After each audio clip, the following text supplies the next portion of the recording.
We are bringing you breaking news. This is history in the making. We are planning on going live into a court proceeding involving beagles in Wisconsin. This has been a source of tremendous controversy. You could call this the courtroom beagle battle. Now, let's take a look at some of the footage at the heart of this. It was back in 2017 that Wayne Hsiung, who is the co-founder of an animal rights organization called Direct Action Everywhere and a former constitutional law professor, went into this Wisconsin beagle breeding facility where they breed beagles for laboratory investigation. They say they documented terrible things, and they rescued 3 beagles. As a result of that, Wayne and 2 other animal activists were charged with felonies that could have landed them in prison for more than a decade. At the 11th hour, years later, half a decade later, when they were set to go on trial, all of a sudden, the charges were dropped against Wayne Hsiung and the 2 other activists. And perhaps the authorities and the company thought they would rejoice and go away. It did not happen. Instead, Wayne Hsiung said he was disappointed and wanted to have his day in court to speak for these voiceless animals. So he filed, along with Dane for Dogs, which is a Madison, Wisconsin-based animal rights organization. He filed a 100-page petition, and essentially they are battling that in court. The court is expected to start any moment. We are hoping to bring you live into the courtroom itself, which is going to be a remote hearing. And this is the first page of the 101-page petition, and he lays out his case from the first sentence. This case confronts a simple question: can a corporation get away with hoarding and abusing thousands of dogs? The facts presented in this petition, including surgical mutilation of dogs without anesthetic, would unquestionably be criminal animal abuse if undertaken by an ordinary citizen. The question facing this court is whether, after years of governmental inaction, corporations will also be held accountable to the law. So essentially, Wayne Hsiung is asking that a court appoint a special prosecutor to investigate what is happening inside this facility, and he hopes certainly bring criminal charges. Now, we have to say that we invite the corporation on anytime. We would love to hear their side of the story and dialogue with them. And indeed, you will hear their side of the story in court this morning, presumably, when court gets underway. It was supposed to start 3 minutes ago, but having covered many criminal court cases, they don't start exactly when they are supposed to start. So if you look at these images that Wayne Hsiung, courtesy Direct Action Everywhere, took of the dogs inside, you will see animals who clearly are anxious, and there was some stereotypical behavior. Obviously, you living your life in a cage, you want to get out. You want to get out. And of course, Americans and people around the world love their dogs, and this has become a highly controversial issue. So while we're waiting, I want to go out to Joe Allman, who is the media representative, media coordinator for Simple Heart. And we would like to ask Joe, what do we expect to happen at this hearing today? Go. All right. Yes, Jane. So we are expecting arguments to be occurring because Ridgeland is attempting to suppress the evidence from coming out of them, in our opinion, on a wide, regular scale, mutilating dogs. And so a motion to suppress the evidence was made on behalf of Ridgeland, and the Simple Heart and the lawyers for Dane for Dogs are actually going to be asking for this evidence to come to the courtroom. Yeah, so what you're basically saying is that in this 101-page petition that Wayne Hsiung and Dane for Dogs filed, asking for a special prosecutor in order to obviously facilitate that case, and I understand there's a big hearing coming up in October, they have to have some sort of information. They can't just go, the video is powerful, and we've shown it to you, and there's a lot more of it, but you can't just go by the video alone. You need documentation. And so you're side has subpoenaed two managers at this facility, including a veterinarian, and asked for documentation. Presumably what you want is evidence of these alleged surgical mutilations, etc. And then you would have the records from them. They don't want to give those to you. And that's what this battle in court is today. Can you elaborate on that a little bit? That's exactly it, Jane. So the people at Ridgeland do not want to have these documents come onto the court record, and so they're saying that this is not relevant, and making several arguments that we should not need this documentation, even though we are alleging that there is criminal activity, criminal animal abuse happening there. First, the one idea Ridgeland has, I've heard, is that they are exempt from animal cruelty, from being regulated. They're already regulated by other, for example, government agents. And so, yeah, for that reason, they are saying they don't need to show any evidence, which is interesting in my opinion, because that means they're not saying, oh, we don't surgically mutilate dogs, we don't confine dogs in wire cages, we don't have improper. They're not saying, arguing on the substance that the flooring is improper. It's just the evidence doesn't need to be presented in court. That's where we're at right now. And what is Wayne Hsiung's counter argument to that? Wayne Hsiung, by the way, is a fascinating individual. He's been arrested many times, but he's no common criminal. He is a former constitutional law professor. Here is another shot of Wayne Hsiung being arrested in another case in California, where he was accused and ultimately convicted and spent some time in prison of organizing open rescues, which is where a large group of people go into a factory farm and take out suffering animals. And there he is being arrested in California. He's not afraid of being arrested. I think we can say that with a lot of assurance, because he's been arrested so many times and is visibly and verbally disappointed when these charges in some cases are dropped. And the whole point of it is something called right to rescue. What happens is that this organization, Direct Action Everywhere, which he co-founded, go into these facilities, these factory farms, and these breeding facilities, and they document what's going on. And then they say, hey, what's going on is illegal. And here's another case where they took out 2 piglets out of a massive factory farm. And they say, look, what's happening here is illegal. The animals are suffering. We want you to prosecute. Invariably, there's no prosecution, even though there are some animal cruelty laws on the books, very few, but they do exist. And then they say, well, you won't prosecute. We're going to go in there. We're going to go live. We're going to show the world what's happening. And they document themselves going in and essentially, according to prosecutors, breaking the law, according to them, rescuing animals in distress. And hence the concept of right to rescue, which is something that they are fighting for, saying if the government refuses to enforce laws against animal cruelty, then we're going to do it ourselves. So that is what's happening here. And again, we are waiting for the court to begin in this very monumental case. And by the way, Wayne isn't the only one who's been arrested. There's various other people. The young woman on the right is facing a trial coming up. There's many, many people who have, let's face it, courageously risked years in prison to bring this to the forefront. And then there's others like these folks here outside the Dane County Court, where we're going to be going live in a moment, who protest outside. So this is a huge story in Madison, Wisconsin, and beyond. And let's face it, it's a very popular issue because people love their dogs. And getting back to the main issue inside court, Wayne Hsiung, the former constitutional law professor, along with Dane for Dogs, filed a more than 100-page petition. There is the first page. And here is the first thing in the petition. The case confronts a simple question. Can a corporation get away with hoarding and abusing thousands of dogs?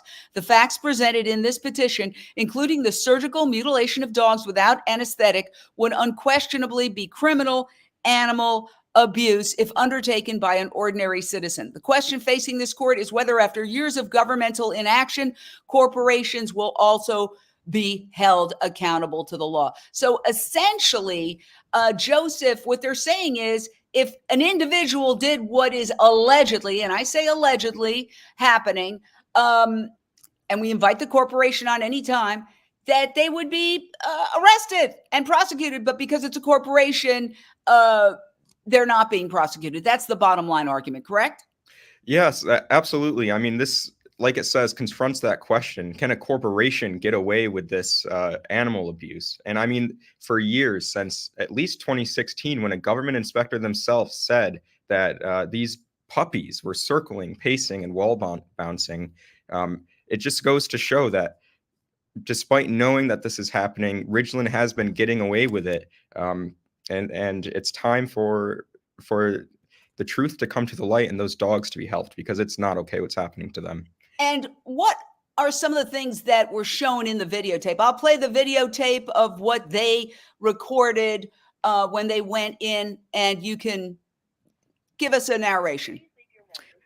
Absolutely. So in this video, we're seeing dogs that are showing, extreme excitement and also nervousness at the same time for seeing a human for one of the few moments. Here we're seeing some pacing, high anxiety. You can see massive amounts of anxiety among all of the cages in the foreground and background. And you can see that they can hardly even come to a running pace. They have basically a double coffin to live out their entire lives in. Here we're seeing dogs. You actually can't quite see it because of what's on the screen, but in a lot of this footage, you can see that there's injuries to the dog's feet for living on wire cages the entire time, and of course, just struggling to get out and experience something other than that cage.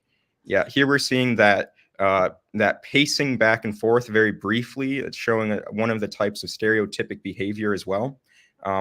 So just showing extreme psychological distress over the course of thousands of dogs, hundreds of dogs in this footage, and thousands over the course of the investigation and within that facility at a time.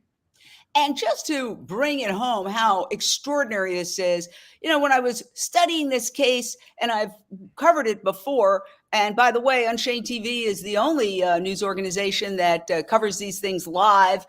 We are a nonprofit. Oh, Jane, it looks like I just need a moment to set up this court cam. Perfect. I'll let you go for a second, and we will then join the hearing. This is very exciting, and it's kind of historic because we're trying to go live into the hearing that is happening, set to begin. It was supposed to start right at the top of the hour, but you know how these hearings are. They don't start exactly when they're supposed to. So the judge in Wisconsin, Dane County, Madison, Wisconsin, is probably approaching the bench right now, and it's about to get underway. Wayne Hsiung.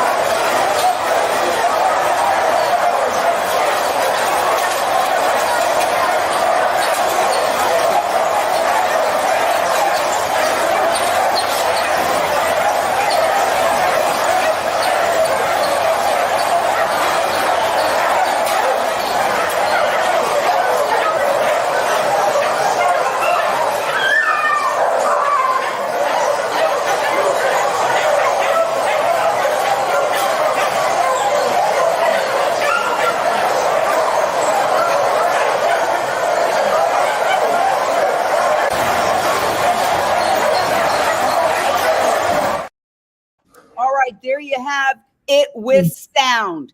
And only when you hear what it's like inside there can you get the full picture of what it is like. So it's absolutely compelling evidence that Wayne Hsiung has acquired by risking 16 years in prison going into this facility. Now, just to bring you up to date, if you're just joining us, we are going to hopefully provide some live coverage of a hearing that is getting underway right now. The animal activists, they say this dog and the other dogs there deserve their day in court. They cannot be silenced forever. Wayne Hsiung, who is famous at this point for And now we have it. I'm going to stop what I'm saying and go right into court. I believe we have it. Let's go full on that. Commissioner Ozan, Dane County District Attorney, is also present. And Mr. Van Domelen is also here by Zoom, Attorney McLeod's client. I think he represents that, but I wanted to ensure that for the record. Okay, we're set today for a motion that Mr. Van Domelen and Ms. Burke have filed regarding the quashing the subpoenas that were issued in this matter to them. Attorney McLeod, you do obviously have standing to represent your clients in this matter, so I'm going to let you proceed with your motion, and then I'll hear from the other parties. Thank you, Your Honor. I won't obviously restate everything that's contained in the motion to quash, but let me just quickly summarize. Mr. Van Domelen and Ms. Burke received subpoenas seeking records that actually belong to Ridgeland Farms, and they're seeking records related, obviously, to this proceeding. We moved to quash for a number of grounds, but I think the best way to summarize the basis for our motion to quash is as follows.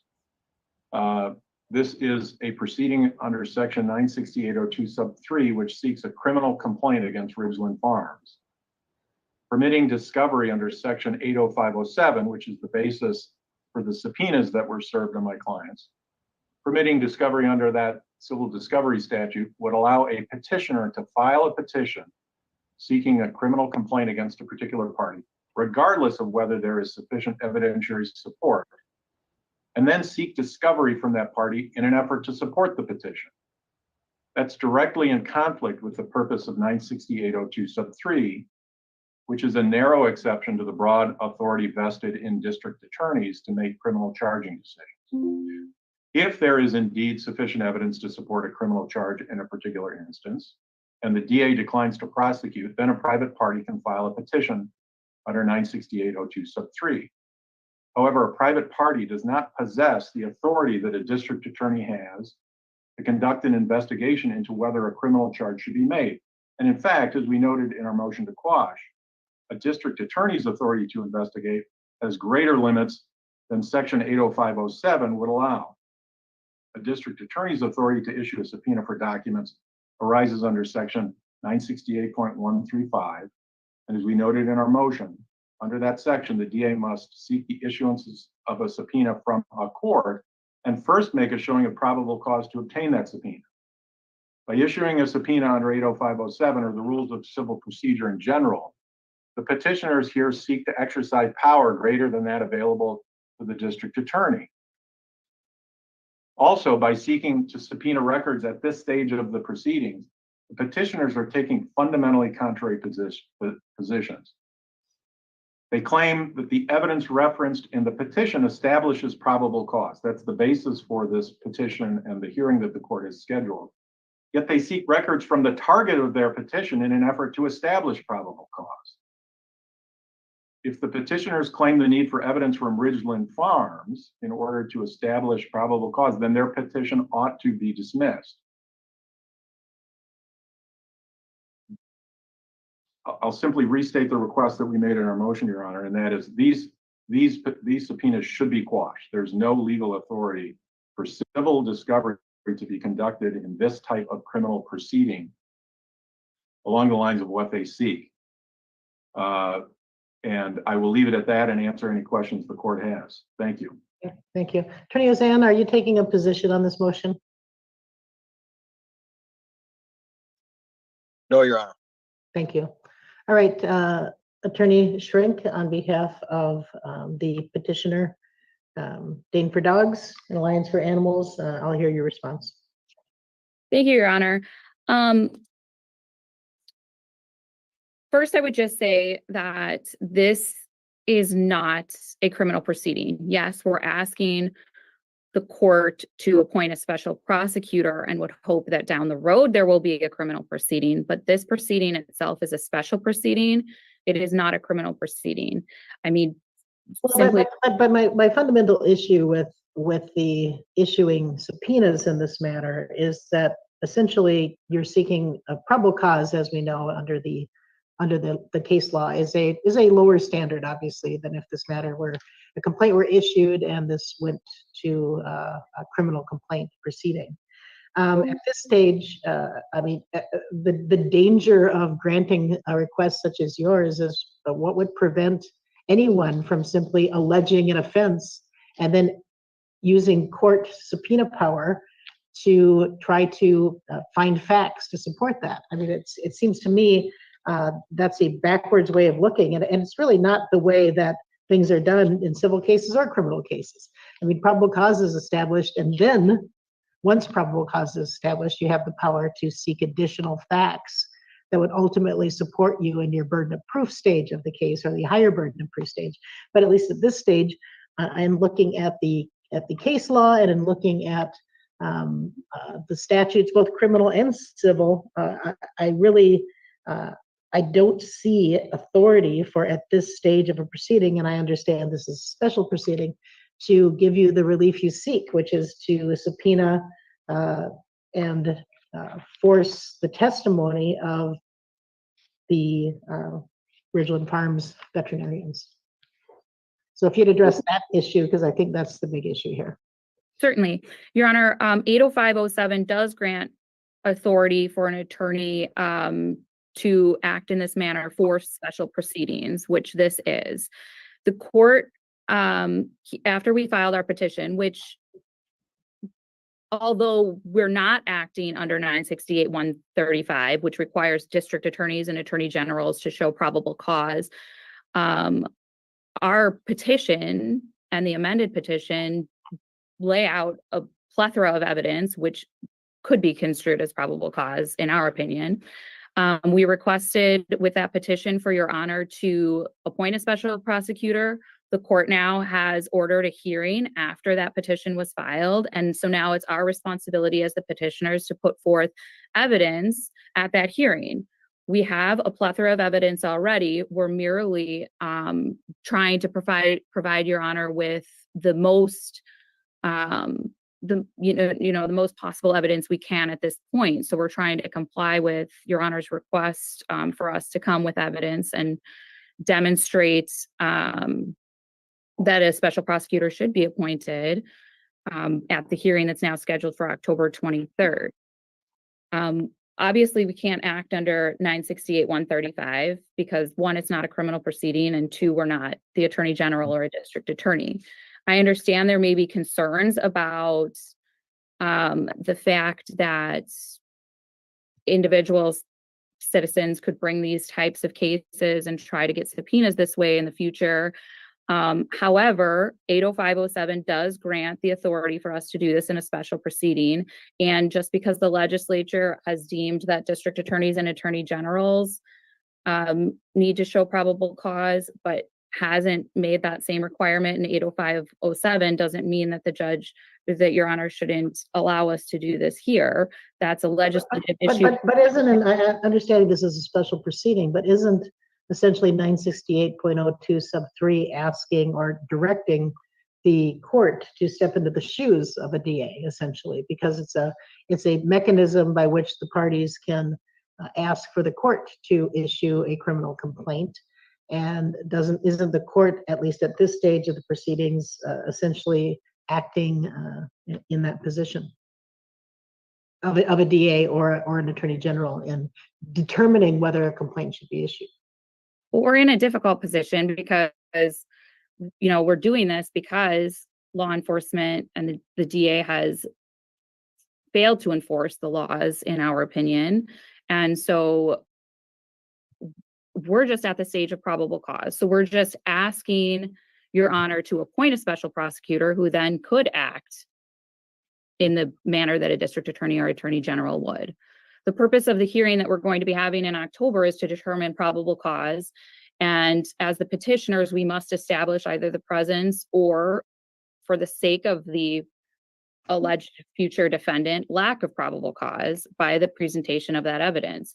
To not allow the ability to subpoena in this circumstance would leave Your Honor with an incomplete presentation of the available evidence. Attorney Hsiung, do you wish to weigh in?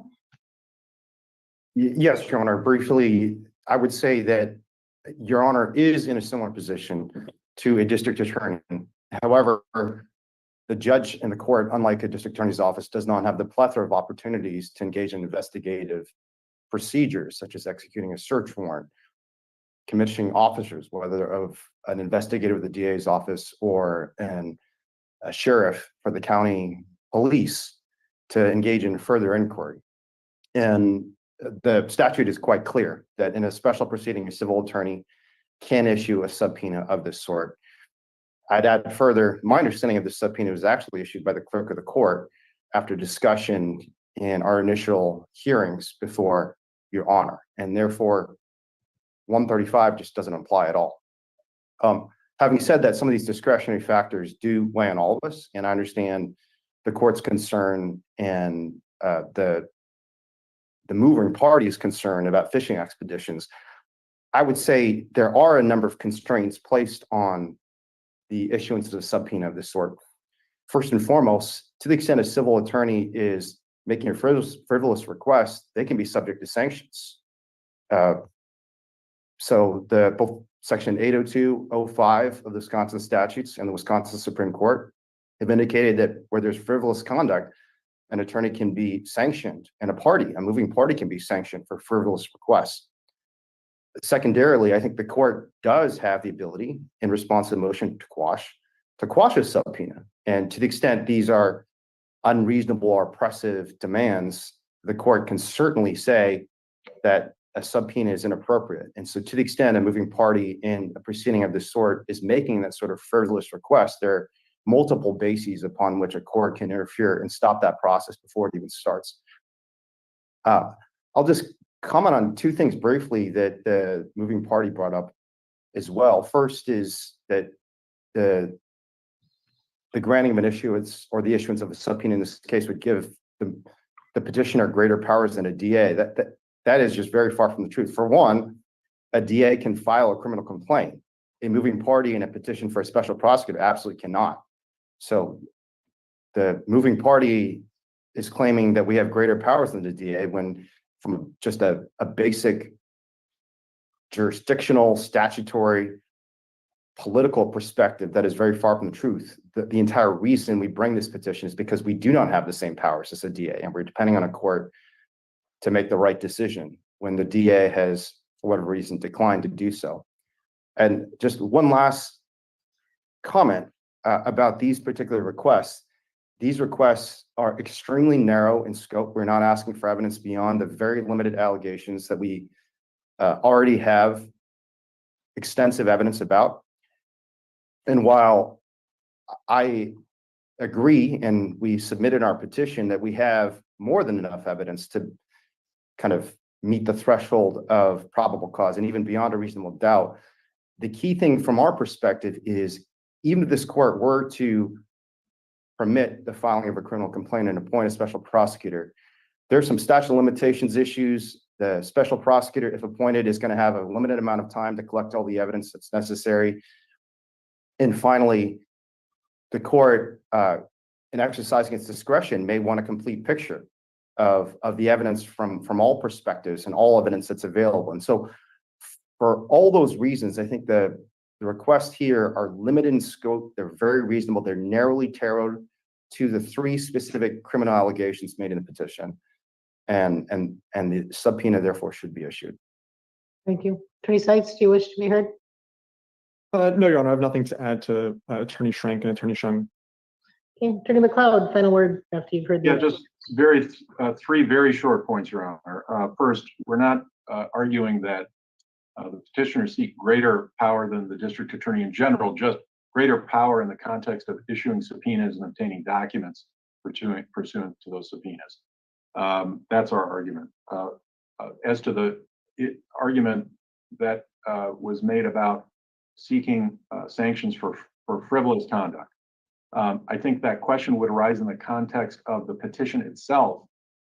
A subpoena recipient would not be in a position to determine whether a subpoena it receives is frivolous. The underlying petition is the thing that would have to be addressed, and we don't have standing to challenge the merits of that petition in any respect, and that issue has already been determined in this case.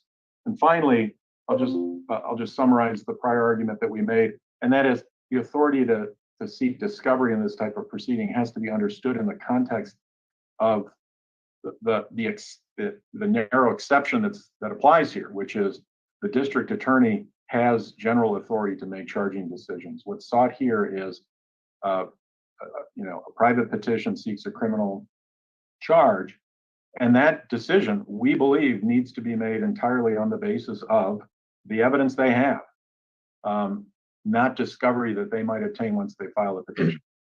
So that's the summary of our argument, Judge. And again, happy to answer any question the court has. Thank you. Excuse me. Well, as the parties know, this is uncharted territory. There's not a lot of authority on 96802 cases. Specifically, there's really nothing precedential from Court of Appeals or Supreme Court that would give this court any guidance on this issue. So it's essentially a matter of first impression. The hearing that we're going to have next month is a probable cause hearing. And the subpoena was served under 80507, which is a civil procedure statute. But the issue is essentially in a 96802 procedure. While I do acknowledge that it's a special proceeding, it is essentially asking this court, I believe, to step into the shoes of a district attorney or an investigative officer on behalf of the district attorney in issuing a complaint. I appreciate the comments made about how the court does not have the same investigative tools that a DA would have, but at the same time, my concern is that in a probable cause hearing, probable cause hasn't even been established yet. And to make a ruling that somehow parties could just file an action and then come into court and request to subpoena documents and individuals to build a case of probable cause seems backwards to me. Essentially, if probable cause is determined at the hearing next month, and a complaint is issued and a special prosecutor is appointed, then of course all of those investigative tools would be available to the petitioner. But at least at this stage, the issue is whether they can meet the probable cause standard. I do not believe that the issuing a subpoena to parties who basically have no standing in this case, as Attorney McLeod pointed out, and which is obviously the case. I do not think that comports with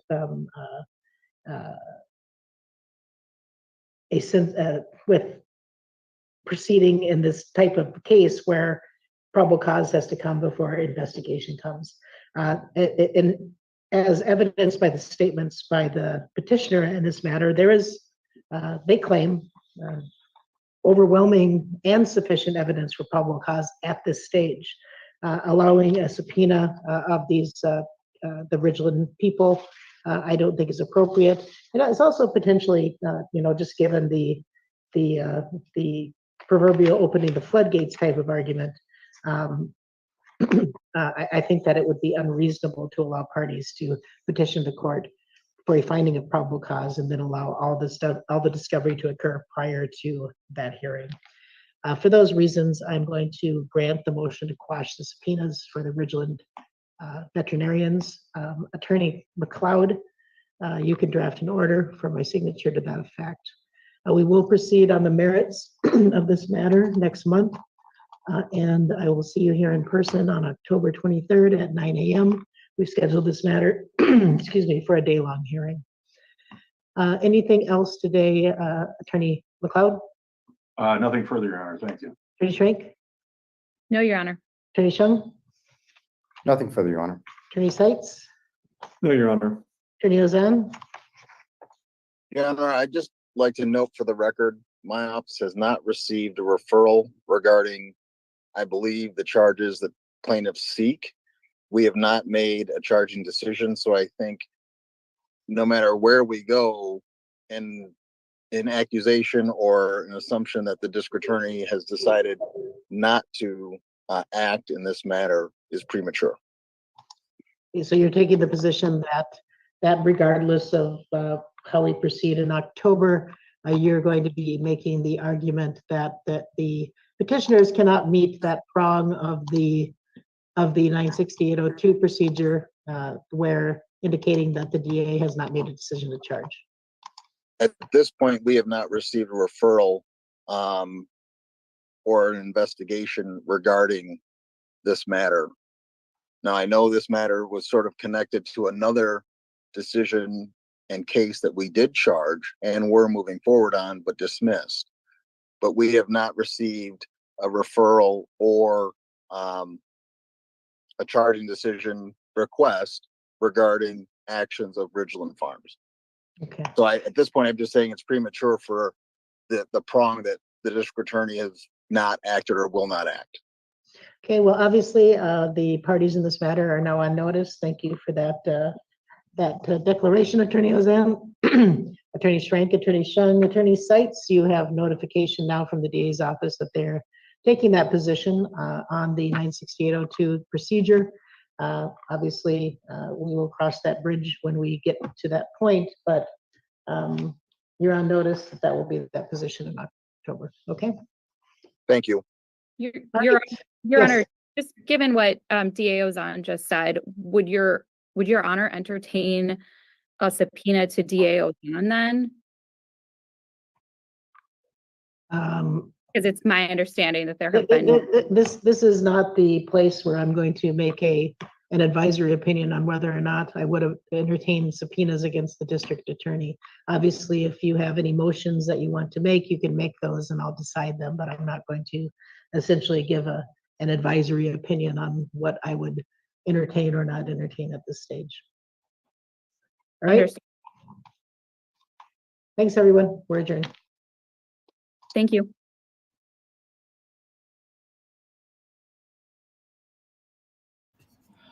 Wow, wow, wow. Well, disappointing and not necessarily shocking. You were just seeing something really monumental. We were in court, but they had a remote court hearing, and Unchained TV, with the technical assistance of Joe here, got into the courtroom to hear exactly what's going on.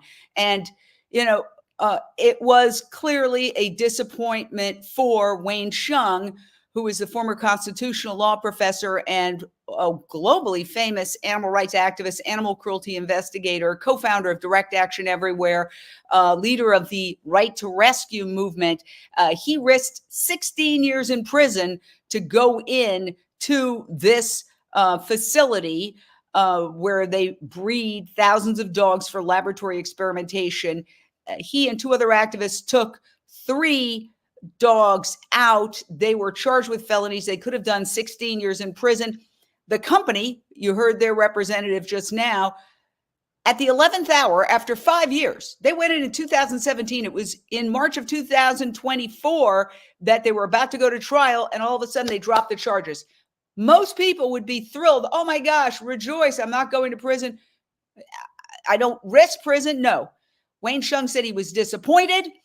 He wanted to have his day in court for the animals. He wanted to present the evidence that he had collected. So what he did instead is, along with Dane for Dogs, file a 101-page petition demanding a special prosecutor. And in order to prosecute that case, to try to argue for special prosecutor, he wanted some information about what's going on. So he subpoenaed 2 members of that company, a veterinarian and somebody else, a manager, and they just went to court just now seeking a motion to quash that request for information, that subpoena, and the judge granted the motion to suppress. In other words, your side is not going to be getting the information you want. If you could unmute and give us your reaction. Jane, absolutely. That was definitely disappointing. And looks like I'm sorry, I'm just getting notice that there's some communications happening on the legal team. So I'm just going to end that right now so I can continue sharing no worries. here. But that was incredibly disappointing. I mean, Ridgeland has been saying for years that the that everything inside of Ridgeland is done to the letter of the law, despite Wayne personally going in, taking videographs with Paul Pickelsheimer, and as well as Eva Hamer being a part of that rescue. And we do have documentation of criminal abuse happening, and as well as other statements from whistleblowers as well. And Ridgeland, in the wake of this special prosecutor hearing, has been saying, we're exempt. What we're doing is what we have to be doing and what is within the law. And it's very disappointing that just based on technicality of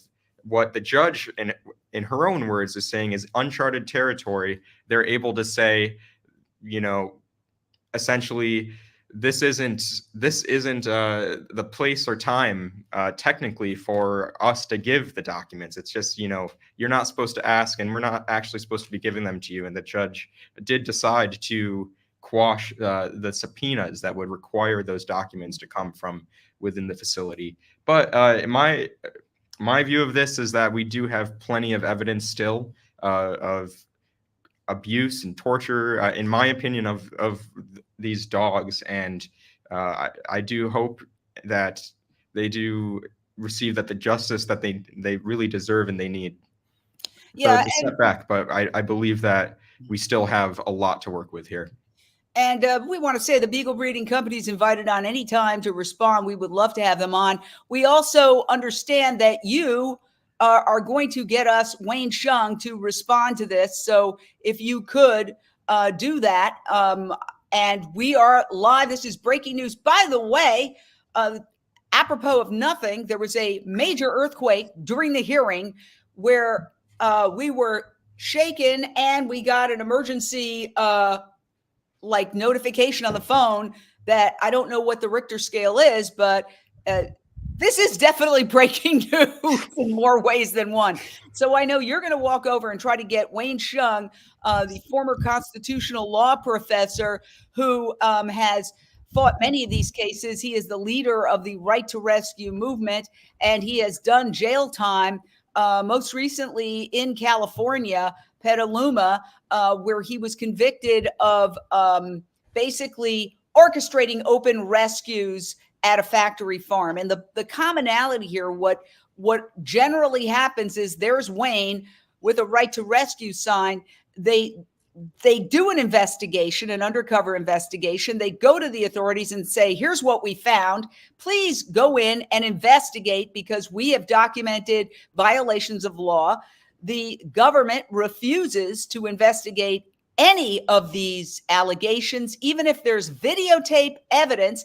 And then they go in and do an open rescue. In this case, in the Ridgeland dogs case, it was they themselves were put on trial, were about to be put on trial. At the 11th hour, the government dropped the case against them. Instead of rejoicing, Wayne Hsiung turns around and files a 101-page petition demanding a special prosecutor. And as Joe Allman walks to another room in order to talk to Wayne Hsiung, we're going to just read the first page, the first sentence of the 101-page petition. Quote, this case confronts a simple question. Can a corporation get away with hoarding and abusing thousands of dogs? The facts presented in this petition, including the surgical mutilation of dogs without anesthesia, would unquestionably be criminal animal abuse if undertaken by an ordinary citizen.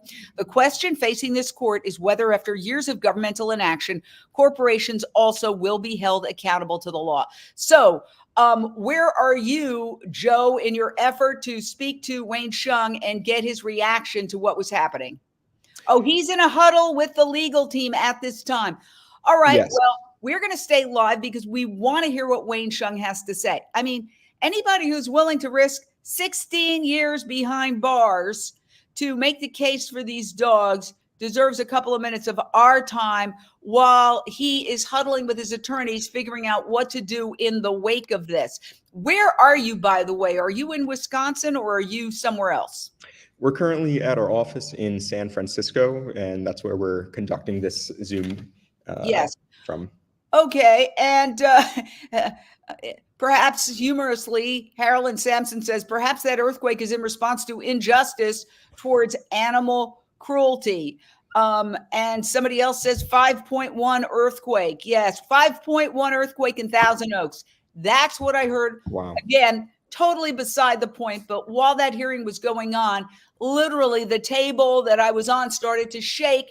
And I thought, because I've been through two major ones, I've been through Northridge and yet another, and things fell off the walls. I thought, are we having the big one right now? But it turns out that it was a 5.1. Hopefully nobody's hurt. Very interesting morning, to put it mildly. And once again, going back to our breaking news, we are the only news organization on Unchained TV providing live coverage of this hearing. And remember, this goes all the way back to 2017. The video you're looking at is from 2017. Wayne Hsiung and two other animal activists went into this massive laboratory breeding facility for beagles, 3,000 beagles approximately reportedly being held there. And they documented the conditions. And they had asked the district attorney, who you heard from in today's court hearing, to prosecute. They said, we've documented their allegations are surgical mutilation without anesthesia, and they wanted to get a special prosecutor, and they still want that. They filed a I'm going to get off the earthquake for a second here. They filed a 101-page petition demanding a special prosecutor, and the hearing you just heard was their effort to get more information. Now, what the judge said was, well, wait a second. If I do not quash these subpoenas and I allow the Simple Heart to get this information, in other words, Wayne Hsiung and Dane for Dogs, then what's to stop anybody from saying, hey, I think somebody over there is doing something wrong. I'm going to subpoena them and I'm going to get information from them. I don't know. What is your reaction to that argument? Because I would understand that argument.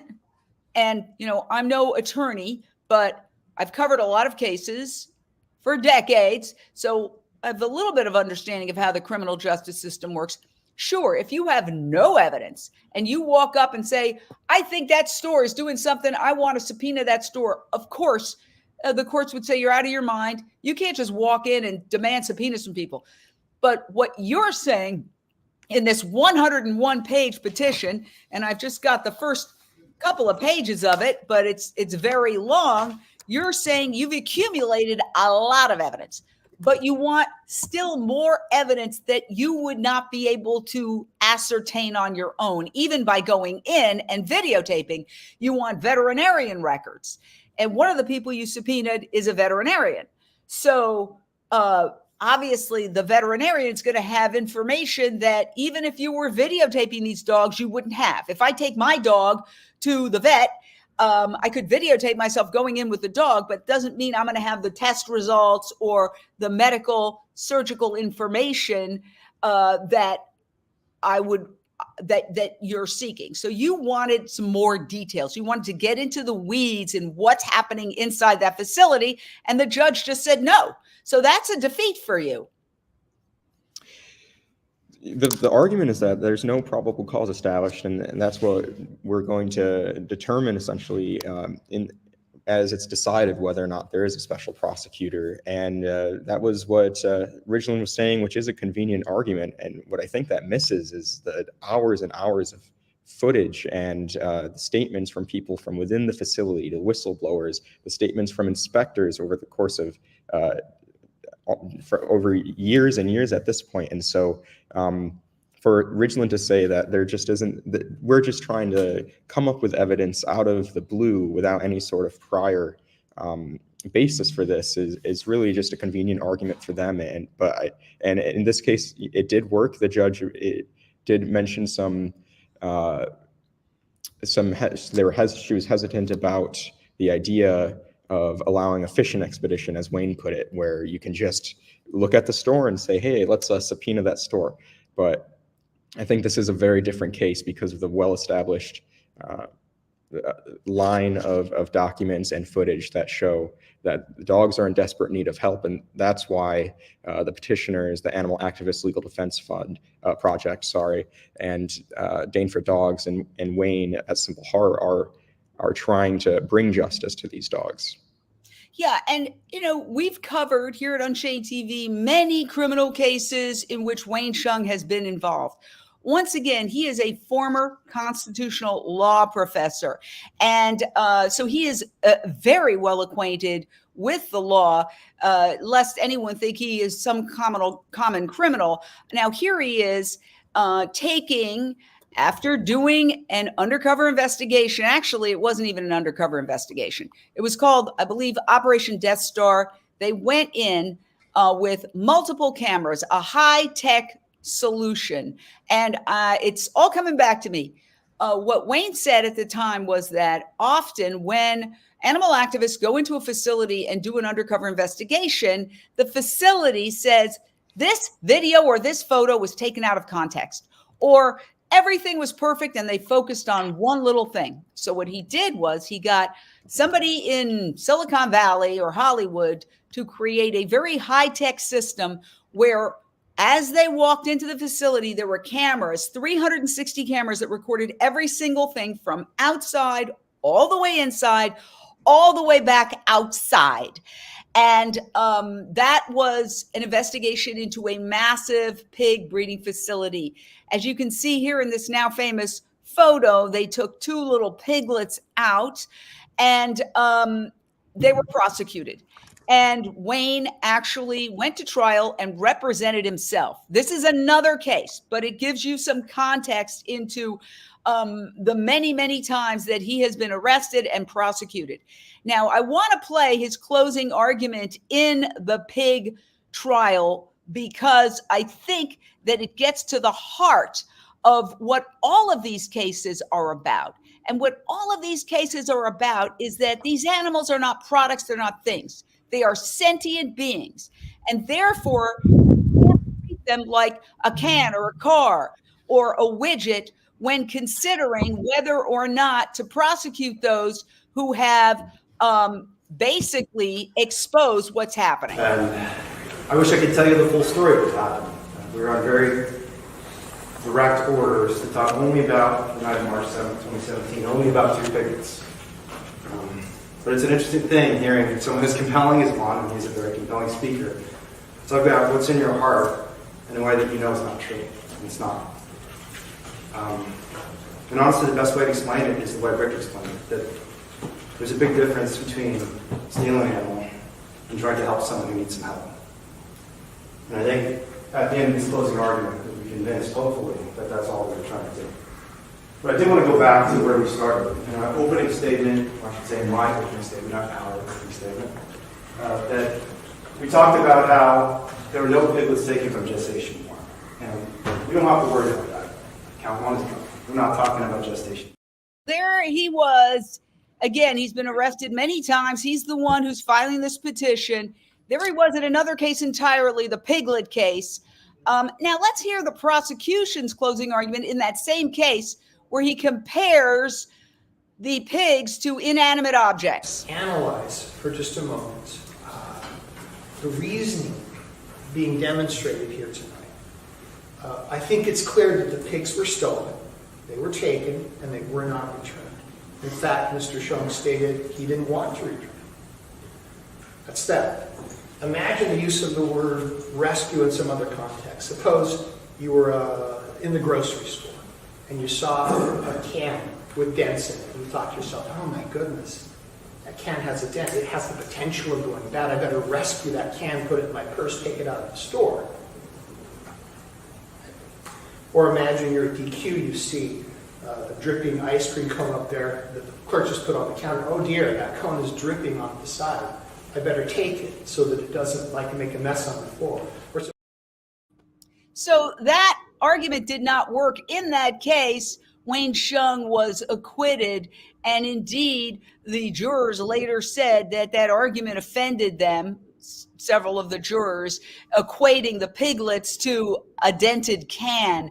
But the reason I play that is that it shows that Wayne Hsiung is a very capable litigator and is not just somebody running into buildings and taking animals out. This is a very, very well thought out campaign and strategy. And the other thing is that there's these commonalities in all of these cases, Joe. And the commonality that is underlying all of this is that the laws should not, according to you, apply to animals as if they were inanimate objects, that they are sentient beings with feelings, with the ability to suffer, with the ability to feel pain, and that has to be taken into consideration. Can you elaborate on that? As we saw in that dented can argument made in the closing arguments in Merced, what they are saying is that animals are things, and so therefore things are being stolen. And a kindergartner, someone in elementary school, could tell the difference between an inanimate object and an animal, especially an animal who needs help, needs desperately to be saved and rescued. And I think that's the power of these closing arguments, because all Wayne has to do, all animal activists, rescuers have to do, is just share the truth and share why they did what they did. There's no need to hide anything. There's no need to spin anything. Animals need help. They are not objects. And everyone in our society intuitively knows that they're not just things, as opposed to what their current standing is in the law. And so, yes, there's animal cruelty laws. Yes, there's some protections, but we also need to ensure that those laws are being I love your dog, being enforced. As you're watching this breaking news, I have a Beagle mix. And so when I look at the video, this is Wednesday, and she was rescued. Somebody tried to dump her at a shelter, and they literally turned them away and said, "We have no room, put her back where you found her." Luckily, a rescuer heard that, took her in, and she is one of my two dogs. But when I look at the video, of these dogs, you can imagine that and I'm just speaking as a human being, I think of my dog, and I think of what would it be like for my dog to be in that circumstance, and not just for a few minutes, for hours and days. And so that is something I think that has sparked the public's imagination, because while unfortunately a lot of people may not be able to relate to chickens and cows and pigs, although they should, obviously Americans are dog lovers. And you say anything about dogs, and we can use many, many examples that are in the news today, which we don't need to get into, but people really react very, very ferociously because so many millions of Americans have dogs. And that dog you're seeing there trying to get out of that cage is not very different from the dog sitting on my lap right now. And that dog showing stereotypical behavior is not different. So the reason why this case has touched a nerve, and that Dane for Dogs, the organization in Madison, Wisconsin, has gathered so many people to protest, is that when people look at the dogs in those cages, they think about the dogs in their own home, like my dog, who is a Beagle mix, Wednesday. And the reason they use Beagles is that they are particularly docile and they're easy to manage. And you can see here, she's exhibiting that docile behavior. So that's one of the reasons, is it not, why they use Beagles for these experimentations.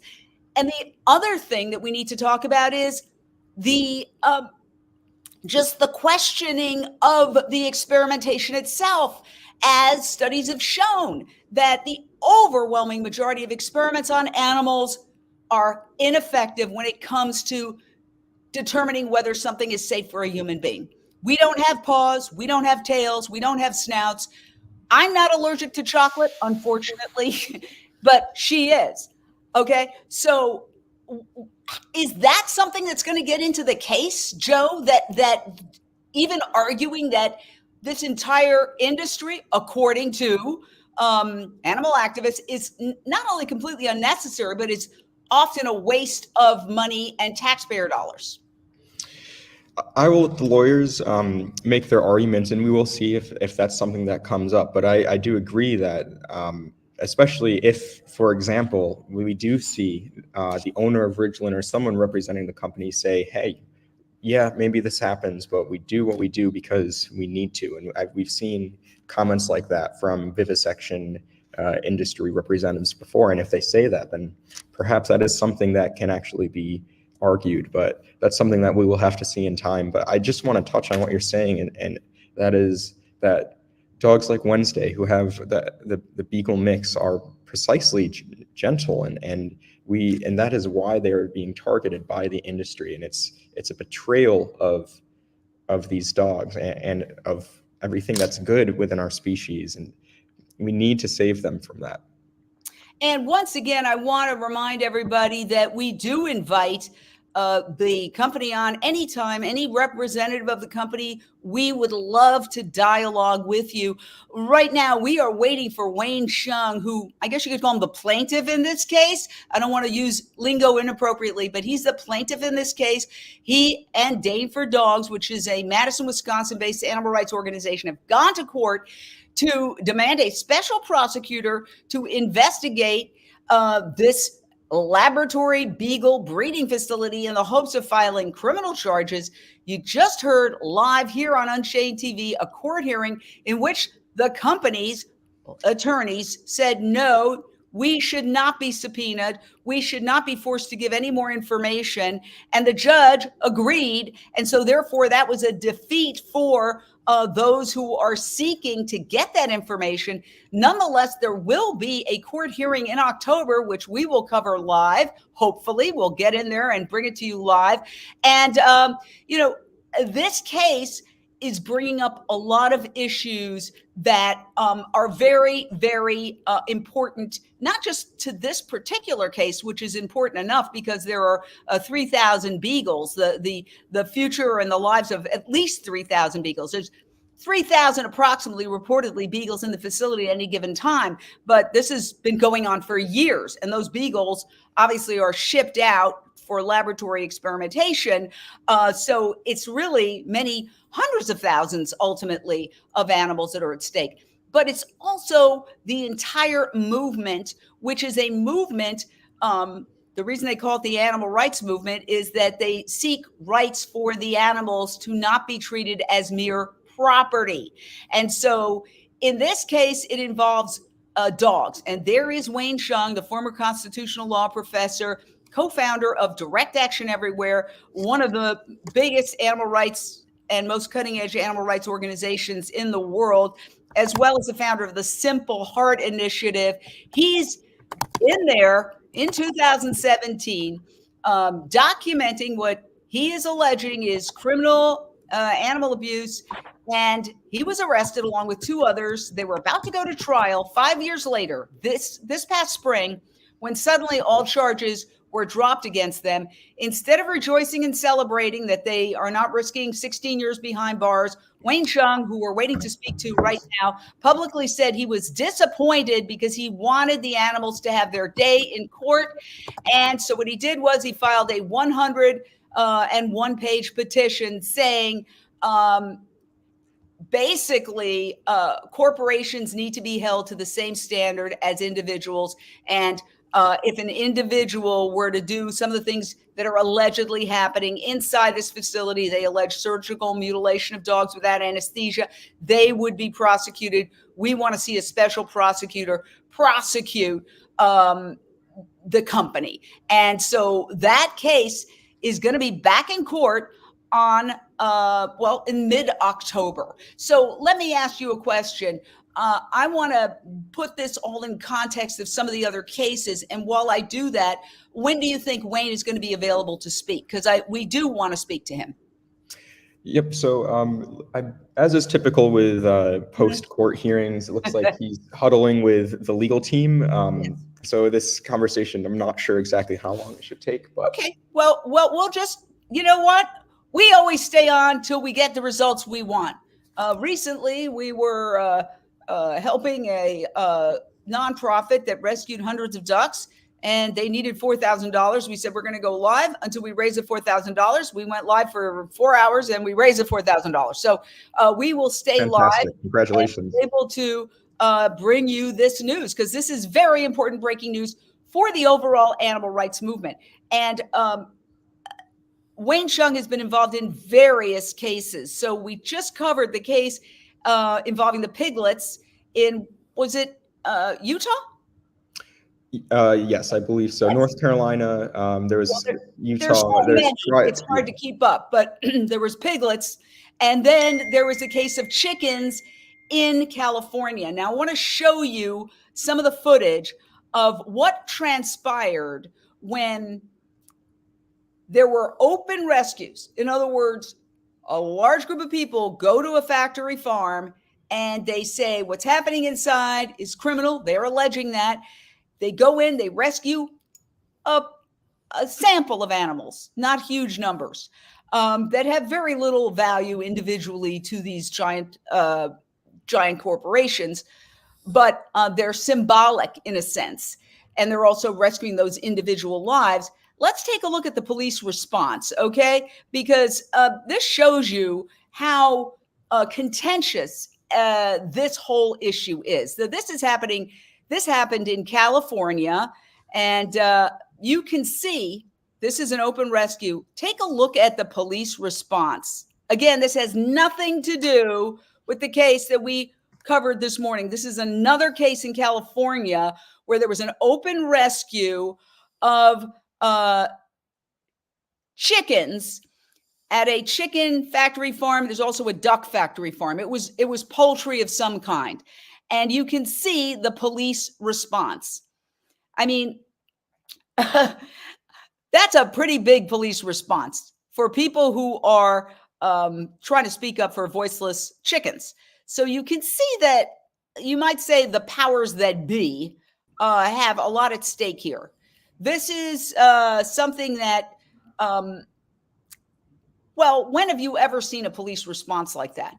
I mean, at maybe a Washington, D.C. event that we all saw, maybe at a convention. I mean, that is a huge police response to a demonstration at a factory farm. And the reason I bring that up is that this issue is very, very crucial to a lot of factors, a lot of industries.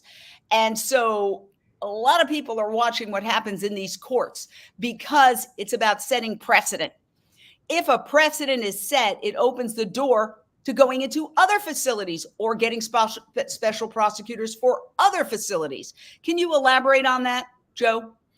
Sure.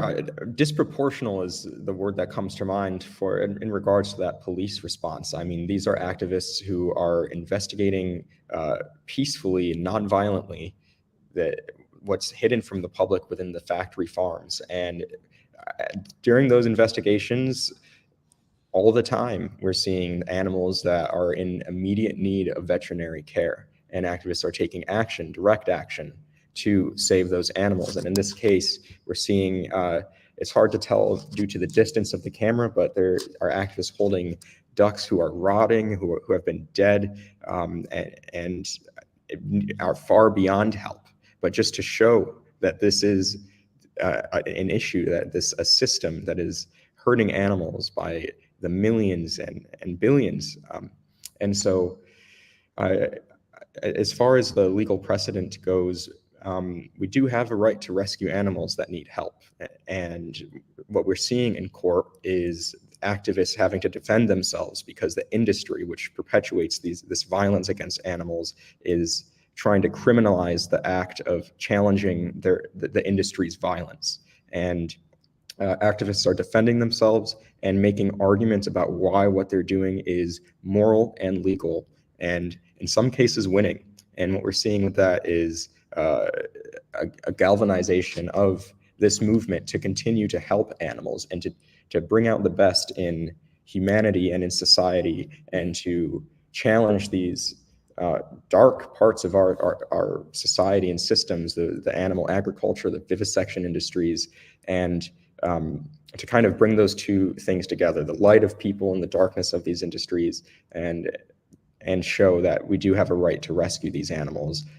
We're taking that action, rescuing the animals, defending it in court, and we'll do that until all the animals are free. That's the goal of the movement to rescue animals.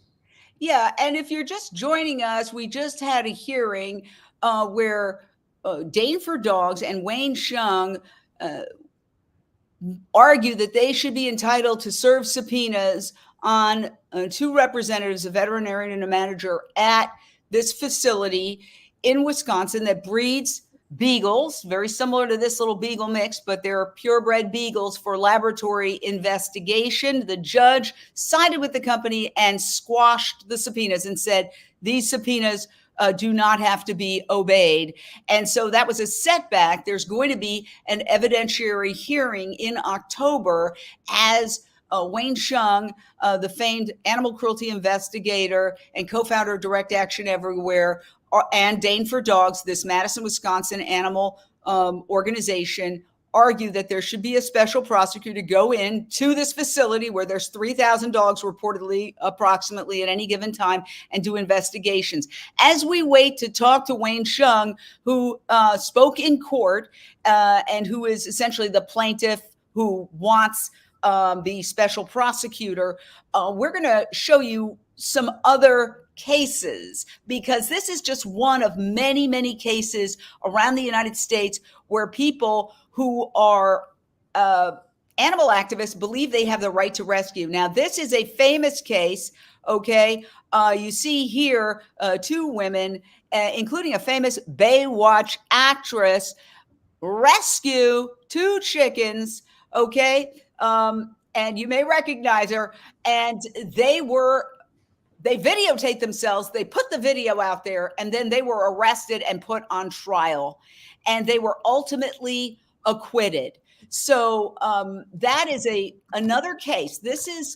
These are cases that may very well go down in history, in the history of the animal rights movement. So let's hear the defense right now. He's going to get Wayne, but let's hear the defense of why open rescues occur. We also choose these animals because they tell best the story of what's going on behind these closed doors. And we document it and we share it with the world because nobody else is showing people what's going on. The only reason people know what's going on behind these closed doors is because of animal investigators. And that's the famed Alexandra Paul. You may remember her from Baywatch. She's an actress who's done hundreds of movies. She is one of the people who is actively involved in doing these open rescues, and she goes on trial and she testifies, as you just heard her, trying to explain why this is being done. Here's another clip. Chaos of the high slaughter speeds that workers are pressured to meet. Living birds sometimes get mistaken for dead ones and are thrown in the trash alive. I knew that this cruel fate was waiting for birds on that slaughter truck. I knew the conditions that they were raised in by foster farms left many of them injured, infected, and disabled. DXE had tried reporting these criminal conditions to the authorities, but we were ignored. So we invite foster farms as well on any time. There's many, many different corporations and factory farms and any company that has animals. This kind of test case is happening.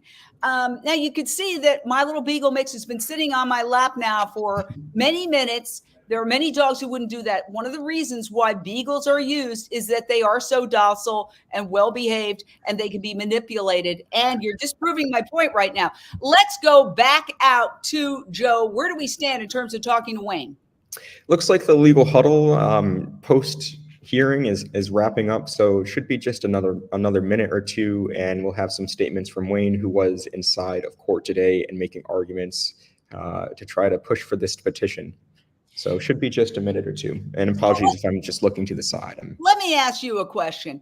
How significant is this case? We've just done a review of the Piglet case where he was acquitted, the Petaluma case where he was convicted and actually did time in jail recently, not that long ago. and I believe he's still under probation and he's been ordered that he cannot interact with any of his co-defendants' friends for a long period of time. And then we also talked about some other cases, Alexandra Paul, the famous Baywatch actress, who took that chicken off a truck and was prosecuted and ultimately acquitted. She was acquitted, yes, I think. In any case, those are some of the other cases. There are many others. What is the significance of this case in Wisconsin, the Wisconsin case involving the dogs? Why is that different? With Wisconsin, what we're seeing is actually a flipping of the script, if you will, in that the industry, if successful, if this petition is successful and a special prosecutor is appointed, the industry could be the party that's on the defense, and that it contrasts against the many dozens of cases in the past where activists are put on defense. And so in this situation, we may see actually the animal activists getting to argue and to uphold the law. And it looks like Wayne is here as well. So I'll go ahead and switch seats with Wayne as well. Oh, Okay. wonderful. Yeah. All right. Wow. Wayne, thank you for joining us. I know it's a very busy day. As the founder of the Simple Heart, as a former constitutional law professor, as somebody who faced potentially 16 years in prison for going into that facility, instead of rejoicing, oh, the charges are dropped, you were disappointed because you didn't get your day in court. So you turned around and you said, I'm going to continue to fight to get the issue of what's happening to these dogs on display in a courtroom. That's what brought you there today. What is your reaction to the ruling that you cannot make these subpoenas happen that would give you some more information about what's going on inside that facility? So this might be surprising here, but I'm not surprised by the ruling. And I also think the judge had legitimate grounds for denying us the subpoena. And the reason is because this sort of mechanism is so unique and unusual that there was no, as the judge said, case law or case precedent to indicate whether we're entitled to subpoena in a case like this. Now, there are a lot of good reasons I think we should have been, namely what I said in court is that unlike a normal district attorney or sheriff's office, we can't execute a search warrant. We can't file a criminal complaint. We don't have hundreds of millions of dollars to throw around hiring private investigators and folks to collect evidence. And so we have to rely on the mechanisms in law that exist. And I still think there's a very strong legal argument that given that this is a special proceeding, a private attorney has a right to subpoena a third party who has evidence that criminal conduct has occurred in the county. Having said that, I think the judge is also right that there's literally no precedent for this, partly because these cases are so rare. It is rarely the case that over a 6-year period, former prosecutors, attorneys, animal advocates, hundreds, if not thousands of private citizens have complained about animal cruelty to a district attorney. And through that entire time period, the district attorney has not even responded. And that's exactly the situation we're in. I should correct myself.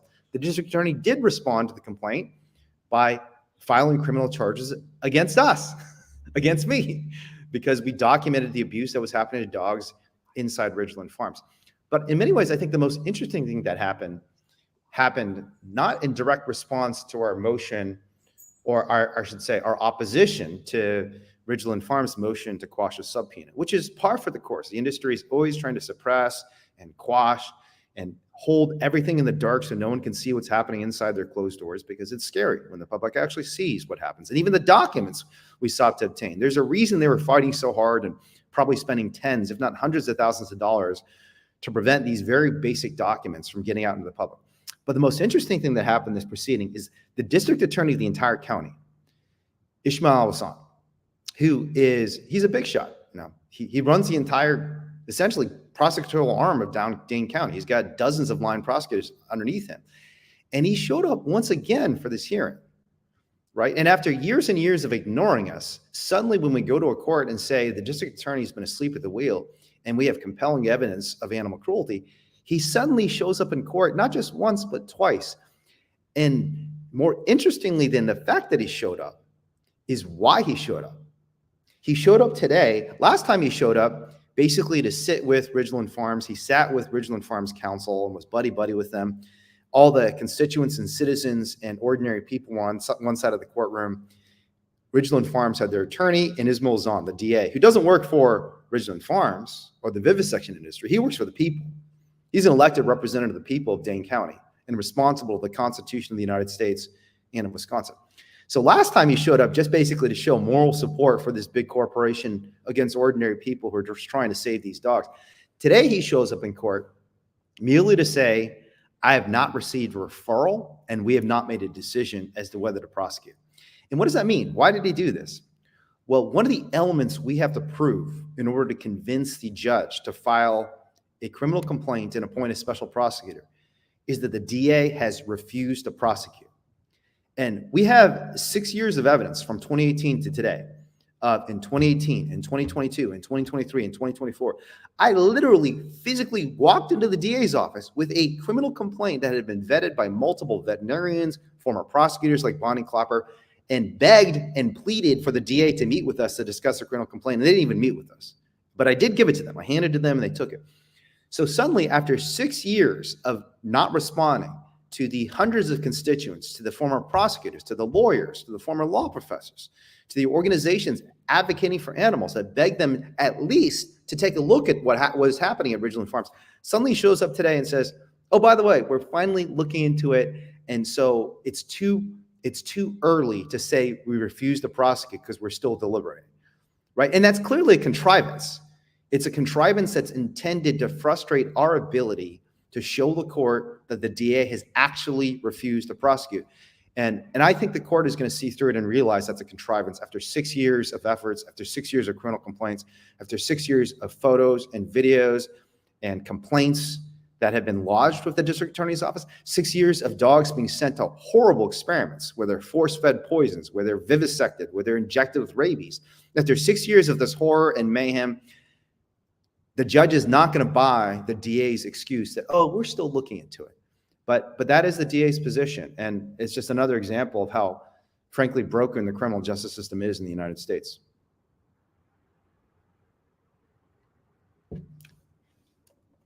Jane, I cannot hear you. You had a disappointing outcome today, but there's a key evidentiary hearing in October.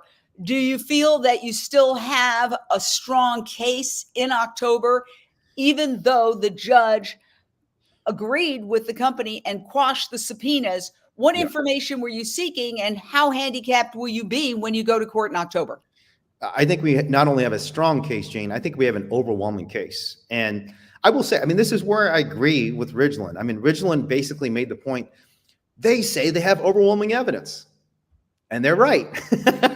We do have overwhelming evidence. And I still am confident. And you know, this is another reason why I think the judge's position is not an unreasonable one, because she's pointing out that at this threshold in the case, we are supposed to be presenting to the court the evidence we have of probable cause, namely that we have some substantial evidence that a reasonable person could conclude that a crime was committed. And I'm very confident because I saw the cruelty myself. I walked into Ridgeland Farms and I saw terrified Beagle puppies spinning in their cages. I saw dozens, if not hundreds and thousands of animals with foot injuries and infections because they were standing on wire their entire lives. I looked at the documents that were obtained through Upland Records Act requests and through other investigations we did of dogs who had foot injuries that were so bad they were having trouble walking, of dogs being injected with rabies, of dogs being vivisected, you know, of having surgeries performed on them without even anesthesia. They're literally grabbing dogs and taking a blade, cutting an organ, an eye gland off the dog's body, a very invasive and sensitive surgery that is extraordinarily painful and dangerous. And a veterinarian isn't even doing the surgery, right? I have seen all this evidence with my own eyes, and I know that we have not only our own observations, not only former employees, but even government inspectors have repeatedly gone into Ridgeland Farms and said, these things are happening. You know, beginning in October 2016, we have a long line of inspection reports showing that Ridgeland Farms is confining animals in spaces that are so tight and so devoid of any sort of stimulation over many years, in some cases 6 or 7 years, in these 2x4 metal cages where the animals are engaging, and this is a term from the actual inspection report, They're engaging in abnormal behavior. And why is that important? Because the statute in Wisconsin regarding animal cruelty clearly sets out that when you confine an animal, deny them appropriate shelter to the point they engage in abnormal behavior, that is literally the term from the statute, that is a crime. That is animal cruelty in the state of Wisconsin. And so we have government inspection reports going back now nearly a decade where the government inspectors themselves are saying the animal cruelty evidence is very clear. The exact statutory language that sets out a criminal offense, abnormal behavior due to stress from confinement, has been found at Ridgeland Farms. Well, let me And ask we you a have- question because I'm a little confused about that. Correct me if I'm wrong, but is the company arguing, look, we're regulated by federal government. There's all these agencies that monitor this. If there was a problem, they would point it out. Therefore, we're exempt from the kind of prosecution that you're calling for. So where are the federal agencies when it comes to all this? Yeah, so in this case, I think that the state agencies and even the federal agencies, they haven't done the job that I think they could be doing. Partly because oftentimes the inspectors themselves are very hamstrung. Like the individual investigator for the Department of Trade, Consumer Protection in DATCAP in Wisconsin, the Department of Agriculture, Trade, and Consumer Protection in the state of Wisconsin.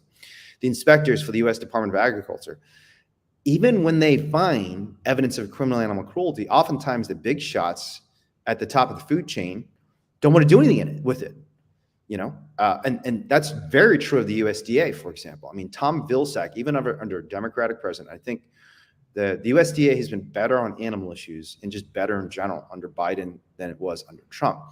But it is important and relevant that Tom Vilsack is a former governor of Iowa and the former president of the U.S. Dairy Export Council, prior to being appointed the secretary of the Department of Agriculture. So, and he was making a cool 7 figures, $1 million+ bucks, working as the president of the U.S. Dairy Export Council, lobbying for the industry. So he literally went from lobbying for the industry, advocating for more money, more support, lower regulations for an animal abusing industry, the dairy industry, to running the entire show for the government. And when you have the revolving door, it's going to be very difficult for the line inspectors, the people who are the people on the front lines who are actually seeing this abuse, to get anything to happen. And that's exactly what happened in Beagle. For those in the audience who recall what happened with the vivisection facility in Virginia that was shut down last year, and a few thousand dogs were rescued. For years, the USDA had been the obstacle that not just advocacy groups, but even local elected officials were saying, hey, this seems kind of wrong. I mean, you got all these dogs in cages, they never go outside, they're being subjected to all these awful experiments. Shouldn't something be done about this? And consistently, the reason nothing was done was because the USDA, in particular, a lot of the bigwigs at the USDA actually intervened and said, no, we're not going to do anything. You know, we're going to treat everybody in the industry with kid gloves. The USDA used to have this mechanism called teachable moments when there was evidence of a violation of law. Instead of pursuing a complaint or a fine or really any sort of accountability at all, they'd just say, almost the way you'd talk to a 3-year-old, just, oh, you know, it's okay, Sonny, you have a teachable moment. We're going to teach you a little lesson and just don't do that next time. And this is something that vivisectors would do routinely over and over again, and they'd never be held accountable. Now, and so that's a huge problem.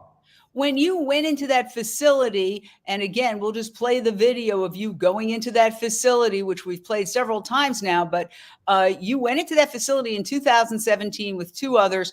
You rescued 3 beagles. You documented the conditions. You were charged with felonies. You could have gone to prison for 16 years. This past spring, suddenly the company asked the government to drop all charges, and they did. And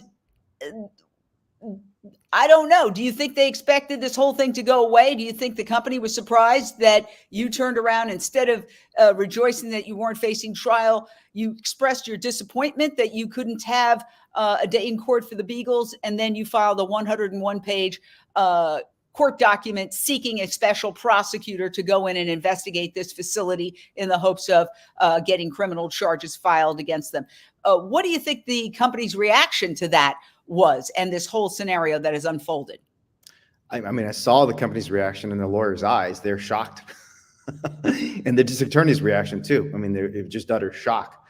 that someone who's being criminally prosecuted would say, look, no, I actually want this case to continue because this is our only opportunity to get the abuse of animals into court, to get the torture of dogs to be addressed by a legal tribunal. We're happy to do it. But the reason they're shocked is because they're not paying attention, because it's not just me. There are people across the country, across the world, willing to put their own bodies, their own freedom on the line to help these animals, because we know that these dogs are just like the dogs we love in our own homes. And we know, I mean, every day when I went to court, Jane, I thought about how it would feel if Oliver, like my dog, I mean, the love of my life, he's my little guy. I love him more than anyone on the planet Earth.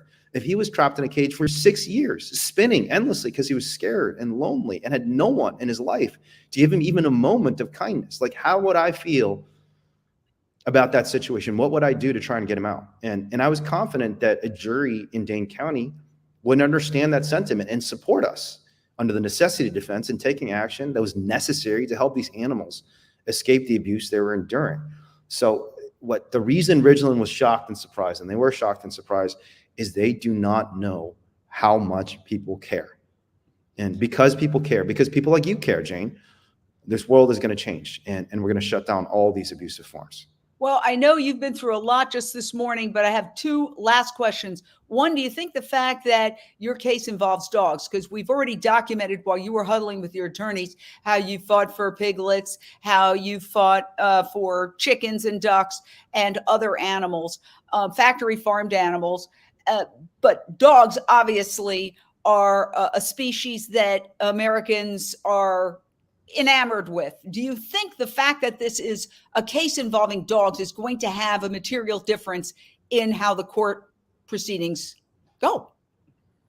I think it's not just going to be a material difference. I think it could be game changing for animal rights, because dogs are not just a window into the compassion that ordinary Americans have for animals. In many ways, I feel like dogs are a window into the best part of our own souls, in the sense that for thousands of years, dogs came to us. They became a part of our families because we were kind to them. I mean, when the first human being met a wolf 10,000 years ago, who was the ancestor of the modern dog, for thousands of years, human beings all across the planet hunted animals down, exterminated them, especially predators. We wiped them out. There's so many species that went extinct because of humans spreading across the planet and hunting down all the local animals, exterminating saber-toothed tigers and woolly mammoths and all these animals that don't exist on the planet Earth because of human contact.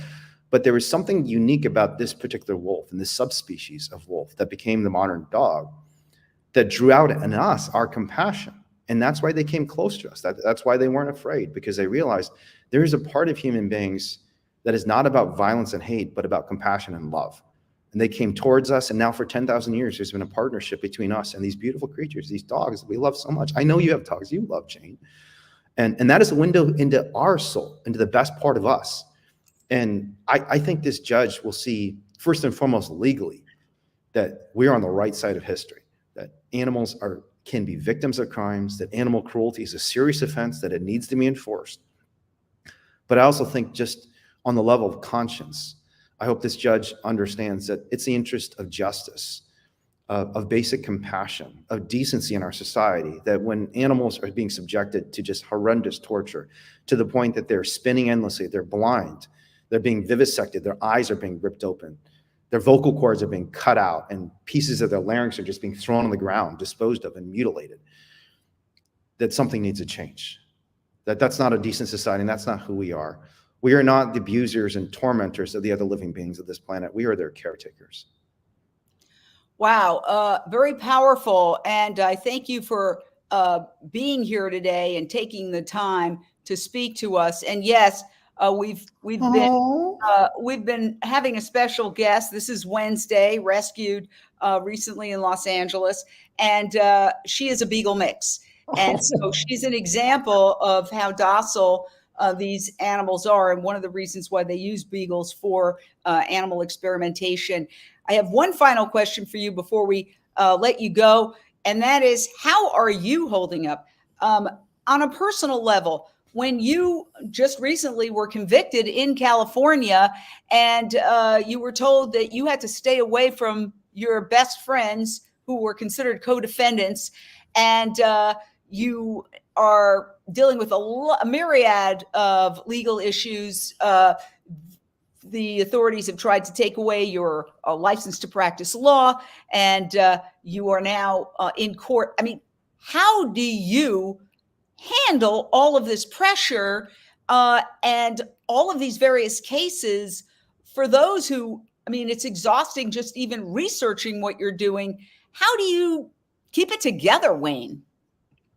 Yeah, it's been a rough few years, I'll say that. And I mean, I'd love to say, oh, things are great and fine, but honestly, there have been a lot of hardships. The most recent thing is they're trying to seek $600,000 in restitution for saving 37 sick hens from a huge California factory farm. But I mean, honestly, the answer, how you hold up, like you answered that question for me, Jane, by showing Wednesday's face. Like, I almost wish we could just show Wednesday again, because like you look at that beautiful little face and these gentle creatures and you ask yourself, what do these animals deserve? Like, oh, look at her. I mean, if, again, I just ask myself every day, and in court, I did this every day. In the Ridgeland case, I'd come into court, and on my screensaver, on my laptop, would be a picture of Julie. I mean, Julie was the blind beagle who was spinning neurotically for 2 hours, nonstop. She was spinning so frantically, it was almost like she was a tornado. And every time we walked away, she'd spin faster. I looked back at her and realized she's scared, because she knows if we don't help her, she's going to be stuck there for the rest of her life.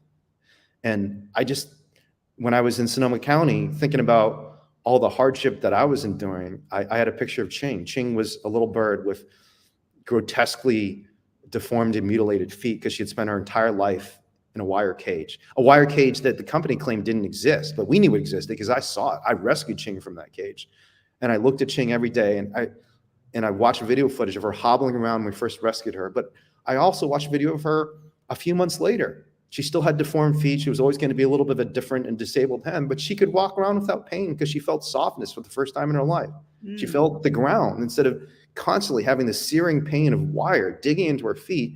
She walked on grass and she was happy. You could just see it. You can see in every animal how much they're restored when they're given love. And that's the most important thing, even beyond anything else. And that's the most terrifying thing about what we do to these animals. It's the physical abuse is one thing, but you can see in Wednesday's face the thing that these domesticated animals love. And one of the most horrible betrayals of all these domesticated animals, whether it's dogs or cats or even chickens, is the fact that for thousands of years, we've bred them to be dependent on us, to want our attention and our love, and we give them abuse. It's the most horrible betrayal in the history of the planet Earth. But just knowing that we can reverse that and give little creatures like Wednesday the love they deserve is all the motivation I need, you know, to keep going through all these trials. Wow. Well, thank you so much for taking the time, Wayne. What an extraordinary day in court, and very happy to say that Unchained TV was the only news organization covering it live. So please download our streaming network. We are a nonprofit 501c3. We will be back in court when you come back in October. So get ready for that. I think it's October, 23rd? October 23rd. Yeah, it's an all-day hearing. So, yeah, we'll be back in court for that hearing and continue to cover the story live. Thank you very much, Wayne Hsiung. And we invite the company in question on any time. We would love to dialogue with you. See you next time here on Unchained TV. Thanks, Jane.